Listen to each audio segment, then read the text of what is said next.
هذا القرآن يوحدنا لطريق الخير يوجهنا الله تعالى أنزله ورسول الله معلمنا هذا القرآن يوحدنا لطريق الخير يوجهنا الله تعالى أنزله ورسول الله معلمنا. إن الحمد لله نحمده ونستعينه ونستغفره ونعوذ بالله من شرور أنفسنا ومن سيئات أعمالنا من يهده الله فلا مضل له ومن يضلله فلا هادي له وأشهد أن لا إله إلا الله وحده لا شريك له وأشهد أن محمدًا عبده ورسوله أما بعد فإن خير الحديث كتاب الله وخير الهدي هدي محمد صلى الله عليه وسلم وشر الأمور محدثاتها وكل محدثة بدعة وكل بدعة ضلالة وكل ضلالة في النار. يا أيها الذين آمنوا اتقوا الله حق تقاته ولا تموتن إلا وأنتم مسلمون. يا أيها الناس اتقوا ربكم الذي خلقكم من نفس واحدة وخلق منها زوجها وبث منهما رجالا كثيرا ونساء واتقوا الله الذي تساءلون به والأرحام إن الله كان عليكم رقيبا. يا أيها الذين آمنوا اتقوا الله وقولوا قولا سديدا يصلح لكم أعمالكم ويغفر لكم ذنوبكم ومن يطع الله ورسوله فقد فاز فوزا عظيما. وقال سبحانه وتعالى أفرأيت من اتخذ إلهه هواه وأضله الله على علم وختم على سمعه وقلبه وجعل على بصره غشاوة فمن يهديه من بعد الله أفلا تذكرون. وقال سبحانه وتعالى وأما من خاف مقام ربه ونهى النفس عن الهوى فإن الجنة هي المأوى. وقال سبحانه وتعالى ومن أضل ممن اتبع هواه بغير هدى من الله. وقال النبي صلى الله عليه وسلم لا يؤمن أحدكم حتى أكون أحب إليه لا يؤمن أحدكم حتى يكون هواه تبعا لما جئت به. وقال صلى الله عليه وسلم إن مما أخشى عليكم من شهوات الغي في بطونكم وفروجكم ومضلات الهوى رواہ احمد. برادران اسلام، دینی و ملی بھائیوں، حاضرین جمعہ، اللہ سبحانہ و تعالیٰ نے جب انسان کی تخلیق فرمائی تو اس کے اندر شہوت و خواہش رکھی، ضروریات زندگی کا اسے محتاج بنایا، اور ہر انسان کی فطرت میں خواہش، کھانے اور پینے کی خواہش، نکاح اور اولاد کی خواہش، اور لباس اور دنیا کی زیب و زینت کی خواہش، اسی طریقے سے مال و دولت کی خواہش، راحت و سکون کی خواہش، یہ ہر انسان کی فطرت میں ہے، ہر انسان کی فطرت میں ہے، اور ہر انسان ضروریات زندگی کا محتاج ہے۔ اگر انسان دنیا کے اندر باقی رہنا چاہتا ہے تو اسے جائز خواہشات کی تکمیل کے لیے ان چیزوں کو اپنانا ہوگا۔ کھانے پینے کی خواہش یہ انسان کی فطرت میں ہے، لباس، نکاح و اولاد کی خواہش، راحت و آرام کی خواہش یہ انسان کی فطرت میں ہے۔ لیکن اللہ سبحانہ وتعالیٰ نے انسان کی خواہش کو، انسان کو بے لگام نہیں بنایا کہ وہ جس طرح چاہے اپنی خواہش کو مکمل کرے، بلکہ اس کی خواہش کو اس کی عقل اور دین کے تابع بنایا۔ اور وہ شخص جو اپنی خواہش پوری کرتا ہے اور اس کی خواہش عقل کے تابع نہیں ہوتی، دین کے تابع نہیں ہوتی، ایسا شخص گمراہ ہو جاتا ہے، ایسا شخص گمراہ ہو جاتا ہے۔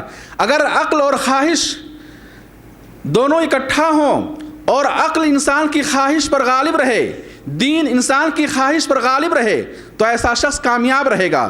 اور اگر انسان کی خواہش اس کی عقل پر غالب آ جائے، انسان کی خواہش اس کے دین پر غالب آ جائے، تو ایسا شخص گمراہ ہو جاتا ہے۔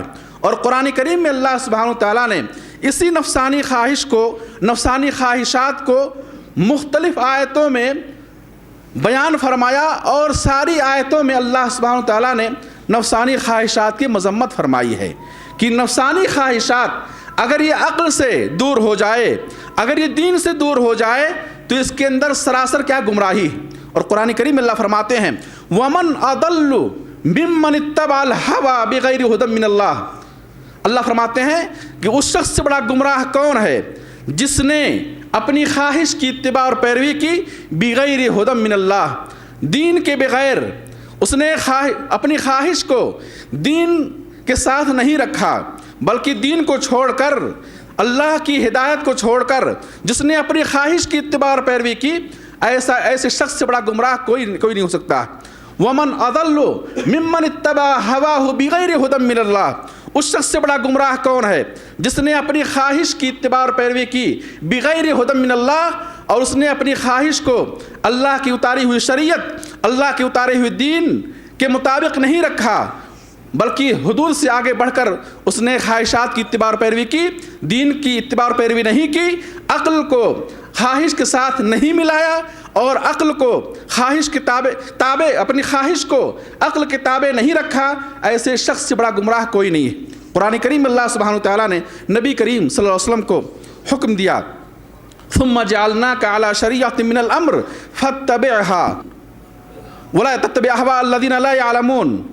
اللہ فرماتے ہیں ثم جعلناک علی شریعۃ من الامر، اے نبی ہم نے تمہیں ایک شریعت دی ہے، ایک دین دیا ہے، ایک قانون دیا ہے، فاتبعها، اس شریعت کی اتباع اور پیروی کرو، ولا تتبع اهواء الذین لا يعلمون، اور ان لوگوں کی خواہشات کی اتباع اور پیروی نہ کرو جن کے پاس علم نہیں ہے، جو جاہل ہیں، جن کے پاس اللہ کی معرفت نہیں ہے، جو اللہ کو پہچانتے نہیں، جو رب کو پہچانتے نہیں، جو خالق و مالک رازق و حاکم کو پہچانتے نہیں، جو اپنے معبود کا علم نہیں رکھتے ہیں، جو دین کا علم نہیں رکھتے ہیں، جو اللہ کے نبی کو پہچانتے نہیں ہیں، ایسے لوگوں کی خواہشات کی پیروی نہ کرو۔ انہم لن یغنوا عنک من اللہ شیئا، یہ اللہ کے ہاں تمہارے کچھ بھی کام نہیں آ سکتے ہیں، یہ اللہ کے ہاں تمہارے کچھ بھی کام نہیں آ سکتے ہیں۔ اس آیت میں اللہ سبحانہ وتعالیٰ نے نبی کو خطاب کرتے ہوئے فرمایا کہ ہم نے تمہیں ایک شریعت دی ہے، ایک دین دیا ہے، اسی کی اتباع اور پیروی کرو، نہ اپنی خواہش کی اتباع اور پیروی کرو، نہ لوگوں کی خواہشات کی اتباع اور پیروی کرو۔ اور جو لوگ دوسرے لوگوں کی خواہشات کی اتباع اور پیروی کرتے ہیں، انہیں یہ بات اچھی طرح جان لینی چاہیے کہ اللہ کے یہاں تمہارے کچھ بھی کام نہیں آ سکتے ہیں۔ اللہ کے یہاں تمہارے لیے جو چیز کام آئے گی وہ یہ شریعت ہوگی، یہ دین ہوگا، اسی کی اتباع اور پیروی کریں گے، اللہ کے ہاں کامیاب ہوں گے۔ ایک دوسری آیت میں اللہ فرماتے ہیں افرأیت من اتخذ الہہ ہواہ، تمہارا کیا خیال ہے اس شخص کے بارے میں، من اتخذ الہہ ہواہ، جس نے اپنی خواہش کو اپنا معبود بنا لیا، جس نے اپنی خواہش کو اپنا معبود بنا لیا، جو دل میں آتا ہے کرتا ہے، دل میں آیا تو نماز پڑھا، دل میں آیا تو نماز نہیں پڑھا، دل میں آیا تو قرآن پڑھا، قرآن کی تلاوت کی، دل میں آیا تو قرآن کی تلاوت نہیں کی، جو اپنی خواہش کی اتباع اور پیروی کرتا ہے، حلال و حرام نہیں دیکھتا، جائز و ناجائز نہیں دیکھتا، اللہ کی رضا اور غضب نہیں دیکھتا، جو خواہش کی اتباع اور پیروی کرتا ہے، ایسا شخص گویا کہ وہ اپنی مرضی کو، اپنی خواہش کو اپنا معبود بنا لیا ہے، گویا کہ اس کے دل میں بت ہے، اس کے دل میں غیر اللہ ہے۔ جو شخص اپنی خواہش کو اپنا معبود بنا لے، اللہ کہتے ہیں وَأَضَلَّهُ اللَّهُ عَلَىٰ عِلْمٍ، اور علم و بصیرت ہونے کے باوجود وہ گمراہی کا راستہ اختیار کر لے۔ علم ہے، بصیرت ہے، سمجھ ہے، عقل ہے، لیکن وہ اپنی خواہش کے مطابق زندگی کو بسر کر رہا ہے، وہ حلال و حرام نہیں دیکھتا، نفسانی خواہشات کا توق اس نے اپنے گلے میں ڈال لیا ہے، نفسانی خواہشات کی بیڑیاں اس نے اپنے پیروں میں ڈال لی ہیں اور وہ اسی کا غلام بن کر کے رہ گیا ہے، اپنے نفس کا غلام بن کر کے رہ گیا ہے، حلال و حرام کو نہیں دیکھتا۔ ایسا شخص گویا کہ اپنی خواہش، اپنی مرضی کو، اپنی شہوت کو اپنا معبود بنا لیا ہے۔ وَأَضَلَّهُ اللَّهُ عَلَىٰ عِلْمٍ، اور اللہ ایسے بندے کو گمراہ کر دے گا۔ جو شخص اپنی مرضی کی پیروی کرے گا، نفسانی خواہشات کا غلام بن کر زندگی بسر کرے گا، اللہ ایسے بندے کو ہدایت نہیں دے گا، اللہ اس بندے کو اسی راہ پر چھوڑ دے گا، اللہ اس بندے کو اسی راہ پر چھوڑ دے گا۔ وَخَتَمَ عَلَىٰ سَمْعِهِ وَقَلْبِهِ، اور اللہ سبحانہ تعالیٰ ایسے بندے کے کان پر مہر لگا دے گا، واعظ و نصیحت کی باتیں وہ نہیں سنے گا، اور اگر سنے گا بھی تو اس سے فائدہ نہیں اٹھائے گا۔ وَخَتَمَ عَلَىٰ سَمْعِهِ وَقَلْبِهِ، اور اس کے دل پر اللہ مہر لگا دے گا، وہ واعظ و نصیحت کو سمجھے گا نہیں، وہ حق کو سمجھے گا نہیں، اللہ اس کے کان پر، اس کے دل پر مہر لگا دے گا۔ وَجَعَلَ عَلَىٰ بَصَرِهِ غِشَاوَةً، اور اللہ اس کی آنکھوں پر پردہ ڈال دے گا، وہ حق کو دیکھ نہیں سکتا، حق کو دیکھ کر، اللہ کی نشانیوں کو دیکھ کر وہ فائدہ نہیں اٹھا سکتا۔ اللہ کہتے ہیں فَمَن يَهْدِيهِ مِن بَعْدِ اللَّهِ، جس شخص کے دل پر، جس کے کانوں پر، جس کی آنکھوں پر اللہ مہر لگا دے، جس کے کانوں پر اللہ مہر لگا دے، جس کے دل پر اللہ مہر لگا دے، جس کی آنکھوں پر اللہ پردہ ڈال دے، جو اللہ کی نشانیوں کو دیکھ کر عبرت و نصیحت حاصل نہ کرے، جو اللہ کی بات، جو واعظ و نصیحت کی باتوں کو سن کر سمجھے نہیں، اللہ کہتے ہیں فَمَن يَهْدِيهِ مِن بَعْدِ اللَّهِ، اللہ کے بعد پھر کون ہے جو اسے ہدایت دے سکتا ہے؟ اللہ ہدایت کا مالک ہے، اور اللہ سبحانہ وتعالیٰ اس بندے کو ہدایت سے محروم رکھتا ہے جو بندہ اپنی شہوت کا غلام بن جاتا ہے، جو نفسانی خواہشات کی اتباع اور پیروی کرتا ہے، اللہ ایسے بندے کو ہدایت سے محروم رکھتا ہے۔ اور ایک مشہور تابعی فضیل بن عیاض کہتے ہیں کہ جو شخص نفسانی خواہشات کا غلام بن جاتا ہے، نفسانی خواہشات کی اتباع اور پیروی کرتا ہے، جو دل میں آتا ہے کرتا ہے، وہ اپنی مرضی اور منمانی کے مطابق زندگی بسر کرتا ہے، حلال و حرام کو نہیں دیکھتا، ایسا شخص اللہ کی توفیق سے محروم ہو جاتا ہے، ایسے شخص کو اللہ کی توفیق نہیں ہوتی ہے، ایسا شخص اللہ کی توفیق سے محروم ہو جاتا ہے۔ اس لیے میرے بھائیوں، سب سے بڑا جہاد یہ ہے کہ انسان اپنے خواہش اور نفسانی خواہشات سے جہاد کرے۔ حسن بصری رحمۃ اللہ علیہ سوال کیا گیا ای الجہاد افضل، کہ سب سے بہترین جہاد کون سا جہاد ہے؟ سب سے بہترین جہاد کون سا جہاد ہے؟ کہا جہاد کا ہواک، تمہارا جہاد کرنا اپنی خواہشات سے جہاد کرنا، یہ سب سے بڑا جہاد ہے، سب سے افضل جہاد ہے۔ اور ابن تیمیہ رحمۃ اللہ علیہ کہتے ہیں اس لیے کہ کفار و مشرکین سے جہاد کرنے کے لیے نکلنے سے پہلے اپنے نفس سے جہاد کرنا پڑتا ہے، اپنے نفس سے جہاد کرنا پڑتا ہے، اس لیے کہ انسان کا نفس نہیں چاہتا ہے کہ وہ اس کے جسم کو تکلیف پہنچے، انسان کا نفس نہیں چاہتا ہے کہ وہ دنیا کو چھوڑ کر جائے۔ تو کفار و مشرکین سے جہاد کرنے سے پہلے، ان کے ساتھ جہاد کرنے کے لیے نکلنے سے پہلے انسان کو اپنے نفسانی خواہشات سے جہاد کرنا پڑتا ہے۔ تو اس طرح سے سب سے بڑا جہاد اور سب سے افضل جہاد یہ ہے کہ انسان اپنے نفسانی خواہشات سے جہاد کرے۔ اور اللہ کے نبی صلی اللہ علیہ وسلم فرماتے ہیں، مسند احمد کی روایت ہے جسے علامہ البانی رحمہ اللہ نے صحیح قرار دیا ہے، صحابی رسول ابو برزہ الاسلمی رضی اللہ عنہ سے روایت کہتے ہیں کہ رسول اللہ صلی اللہ علیہ وسلم فرمایا ان مما اخشى علیکم من شہوات الغی فی بطونکم و فروجکم، کہ اے میری امت کے لوگوں، سب سے زیادہ جس چیز کا میں خوف تمہارے بارے میں محسوس کرتا ہوں وہ گمراہ کر دینے والی شہوتیں ہیں، وہ گمراہ کر دینے والی خواہشات ہیں، تمہارے پیٹ سے متعلق، تمہاری شرمگاہ سے متعلق جو گمراہ کن شہوات اور خواہشات ہیں، وہ مضلات الہوا، اور مختلف قسم کی خواہشات اور گمراہ کر دینے والی خواہشات، یہ امت پر ایسا وقت آئے گا، ایسا زمانہ آئے گا، دنیا میں ایسا وقت آئے گا جب انسان کو مختلف قسم کے وسائل اور ذرائع، مختلف قسم کی چیزیں انہیں گمراہ کریں گی، ان کی خواہشات کو، ان کی شہوتوں کو بھڑکائیں گی، انہیں گمراہ کر دیں گی۔ فرماتے ہیں آپ کہ میں اپنی امت میں اپنی امت کے بارے میں سب سے زیادہ اندیشہ جس چیز کا محسوس کرتا ہوں وہ یہ کہ میری امت اپنے پیٹ سے متعلق اور اپنی شرمگاہ سے متعلق مختلف قسم کی گمراہ کن شہوتوں میں مبتلا ہو جائے گی، مختلف گمراہ کر دینے والی شہوتوں اور خواہشات میں مبتلا ہو جائے گی۔ اور جب انسان شہوتوں کا غلام بن جاتا ہے، خواہشات نفس کی پیروی کرنا شروع کر دیتا ہے، تو میرے بھائی وہ دین سے دور ہو جاتا ہے، اللہ سے دور ہو جاتا ہے، عبادت سے دور ہو جاتا ہے، اللہ کی توفیق سے محروم ہو جاتا ہے، اور ایسا شخص جہنم کے راستے پر چل پڑتا ہے۔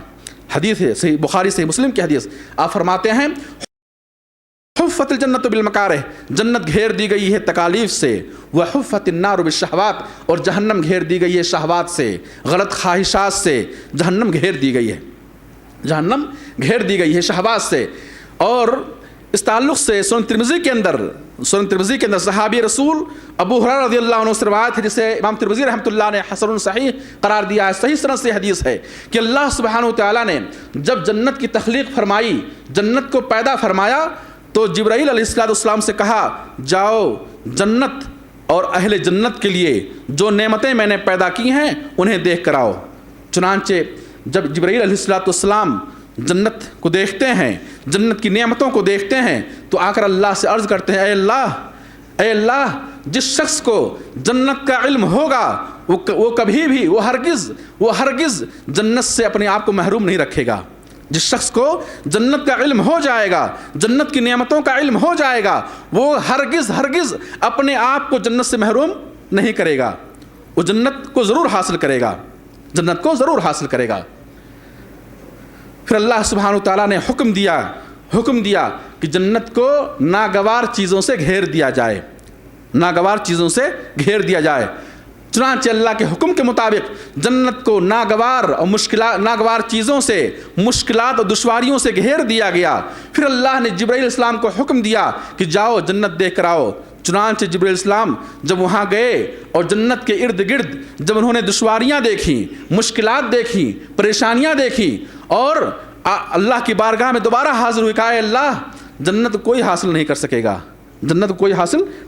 گا۔ پھر اللہ سبحانہ وتعالیٰ نے جبرائیل علیہ السلام کو حکم دیا کہ جاؤ جہنم اور اہل جہنم کے لیے میں نے جو عذاب تیار کر رکھا ہے جاؤ اسے دیکھ کر کے آؤ۔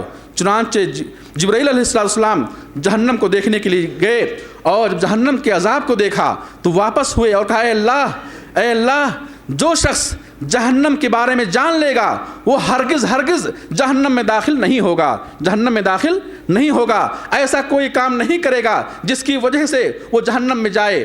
چنانچہ اللہ سبحانہ تعالیٰ کے حکم پر پھر جہنم کو شہوتوں سے گھیر دیا جائے گا، شہوتوں اور غلط خواہشات سے گھیر دیا جائے گا۔ چنانچہ جہنم کو غلط شہوات سے گھیر دینے کے بعد اللہ سبحانہ وتعالیٰ جبرائیل علیہ السلام کو حکم دے گا کہ اے جبرائیل جاؤ جہنم دیکھ کر آؤ۔ چنانچہ جبرائیل جائیں گے اور جہنم کے ارد گرد جب خواہشات کو دیکھیں گے، لطف اندوز چیزوں کو دیکھیں گے، خواہشات کو دیکھیں گے، تو پھر واپس ہو کر اللہ کی بارگاہ میں عرض کریں گے اے اللہ جہنم سے اپنے آپ کو کوئی بچا نہیں سکتا، جہنم سے اپنے آپ کو کوئی بچا نہیں سکتا۔ یعنی جہنم کے ارد گرد جو خواہشات ہوں گے، جو نفسانی خواہشات ہوں گے، آرام دہ چیزیں ہوں گی، جو شہوات کی چیزیں ہوں گی، انسان بڑی آسانی سے ان چیزوں میں مبتلا رہے گا اور پھر وہ جہنم میں چلا جائے گا۔ میرے بھائی یہ حدیث امام ترمذی رحمۃ اللہ علیہ نے اپنی کتاب سنن ترمذی کے اندر روایت کی ہے اور کہا حسن صحیح، یہ حدیث حسن ہے اور صحیح ہے، تو صحیح سند سے حدیث ثابت ہے۔ معلوم ہے اس حدیث سے کہ جہنم گھیر دی گئی ہے شہوات سے، خواہشات سے، اسی لیے اللہ سبحانہ وتعالیٰ نے قرآن کے اندر مختلف آیتوں میں شہوات کی مذمت فرمائی ہے، اور مختلف آیتوں میں بلکہ ابن قیم رحمۃ اللہ علیہ کہتے ہیں کہ قرآن میں جہاں کہیں ہوا کے معنی ہوتے ہیں خواہش، نفسانی خواہشات، شہوت، جہاں کہیں اللہ نے قرآن کے اندر شہوت اور نفسانی خواہش کا تذکرہ فرمایا ہے وہاں اس کی مذمت ہی کی ہے، کہیں کسی آیت میں اللہ نے اس کی تعریف نہیں کی ہے، اور ہمیں اس بات کا حکم دیا ہے کہ اللہ نے انسان کے اندر فطری طور پر جو خواہش رکھی ہے، خواہش کہتے ہیں کہ انسان